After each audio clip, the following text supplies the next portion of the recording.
하나님 나라 성경 관통.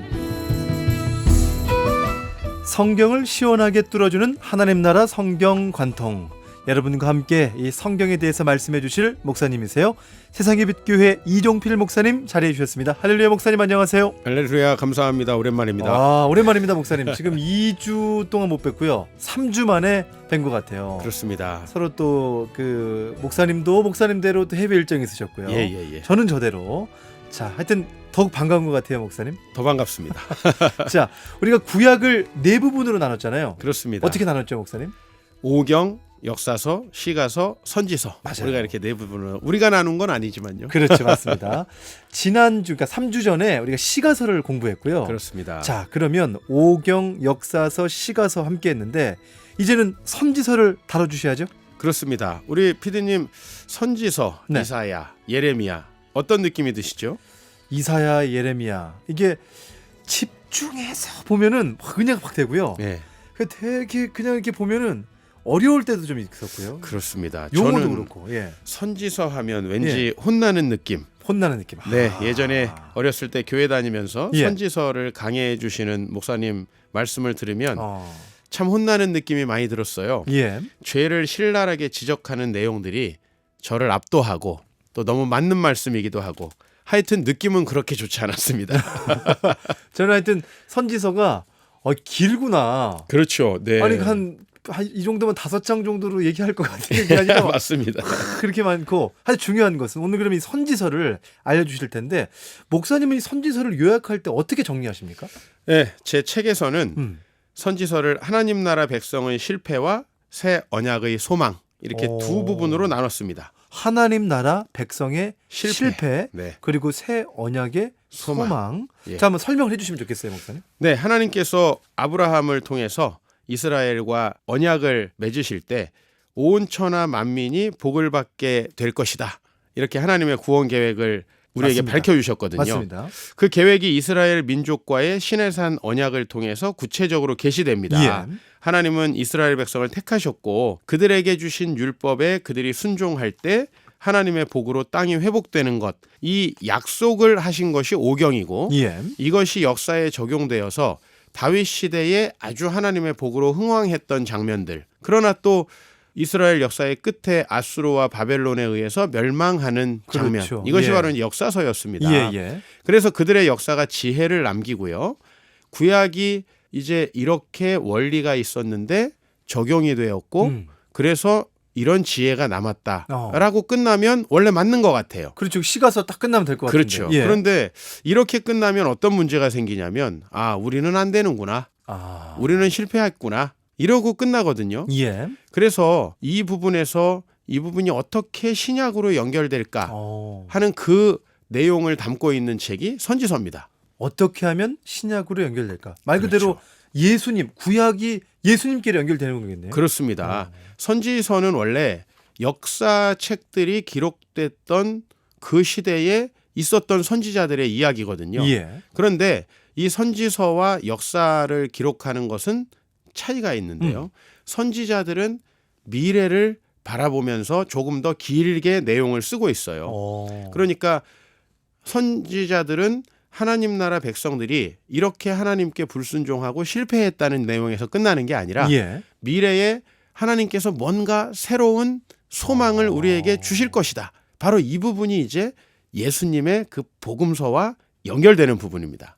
이게 좀 마음에 와닿네요. 이거 보니까 우리가 선지서에도 역사적인 장면이 등장하잖아요. 그렇죠. 사건들. 그러면 그렇죠. 역사서에 들어갈 것 같은데 그게 아니라 그렇습니다. 그 나중에 있을 하나님 나라 백성들이 또 걸어갈 그 새 언약, 소망, 이런 부분도 있다는 거네요. 그렇죠. 그래서 우리는 처음 앞부분에 주로 선지자들이 죄를 지적해요. 죄를 지적합니다. 예, 이사야도 1장에서 23장까지, 예. 에스겔도 1장에서 32장까지 그 부분을 읽다가 우리가 사실은 저처럼 무서운 느낌을 받을 수 있어요. 그렇죠. 그런데 이 부분이 바로 우리의 본질을 보여주는 거죠. 우리나 열방이나 어떤 사람도 하나님께 순종할 수 없는 어리석은 백성이고 예. 하나님의 은혜가 없으면 구원에 이를 수 없는 이들이라는 게 이 앞부분에서 분명해집니다. 예.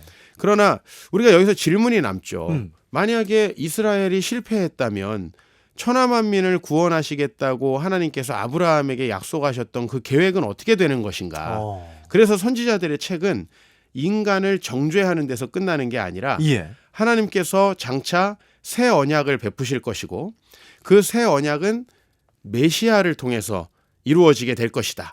그리고 메시아를 통해 새 언약이 이루어지는 시대가 오면 놀라운 미래의 소망이 있을 것인데 이사야는 40장에서 66장까지 그 이야기를 하고 있고요. 예. 에스겔도 33장에서 48장까지 메시아를 통해서 이루신다. 그렇죠. 예. 메시아를 통해 하나님의 나라가 장차 이루어질 것인데 아마 우리 어렸을 때 찬양으로 이런 찬양 해보셨을 어떤 거예요. 거요? 독사굴에 어린이가 손 넣고 장난쳐도 물지 않는. 사막에 그렇죠. 샘이 넘쳐 흐르리라. 그렇죠. 예. 그런데 그것이 정말 물리적인 사막을 이야기한다기보다는 나중에 하나님께서 오셔서 우리에게 주실 그 구원의 세상, 하나님이 우리를 다스리실 때 복된 세상을 그림으로 설명해요. 그래서 사자가 어린 양과 뛰논다.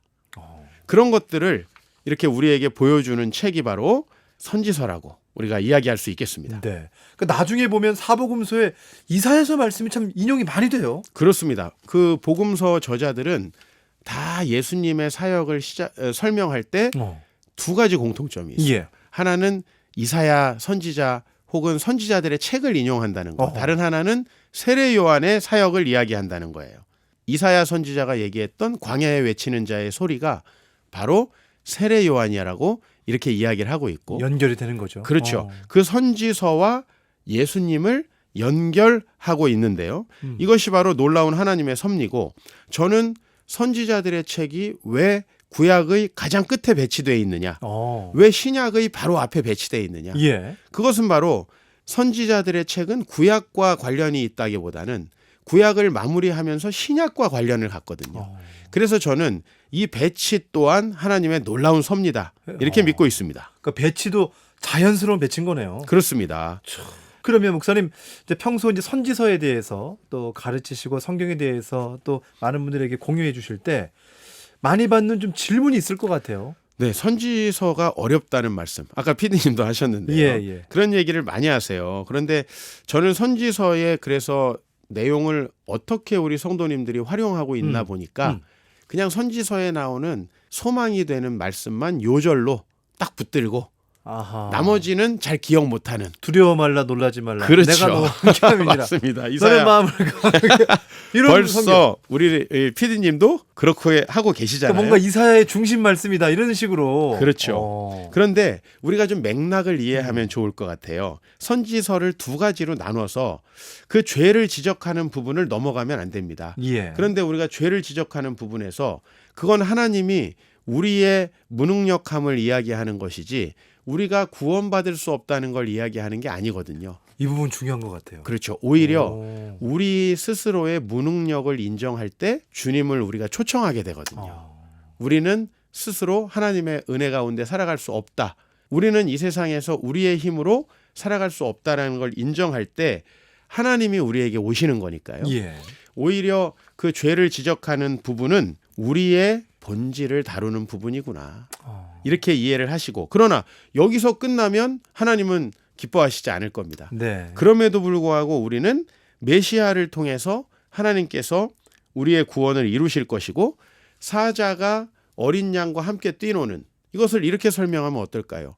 나와 원수되었던 그 사람. 내 이웃과 예. 또 평화롭게 살아가는 그런 사람들이 교회에 모여서 행복한 공동체를 이루는 이런 모습으로 우리가 상상해 본다면 초대교회가 보이지 않아요?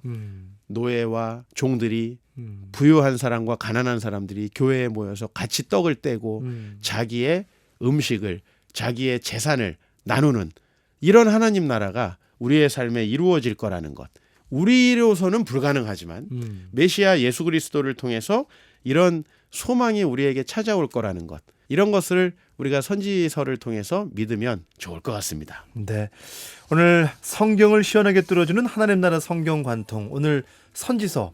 그냥 막연하게 좀 어렵고 또 죄를 신랄하게 지적하는 내용 이 수준이 아니라 그 배치도 그렇고요. 또 오늘 그 소망으로 연결되는 하나님 그렇습니다. 나라의 그 백성의 실패 거기서 끝나는 게 아니라 복음서까지 연결되는 그 새 언약의 소망까지. 네, 그렇습니다. 오늘 이 부분을 한번 여러분 곱씹어 보시면 좋겠어요. 저희가 이 관련된 자료를 오늘 방송 자료를 링크 주소로 다시 복습할 수 있도록 공유를 해놨습니다.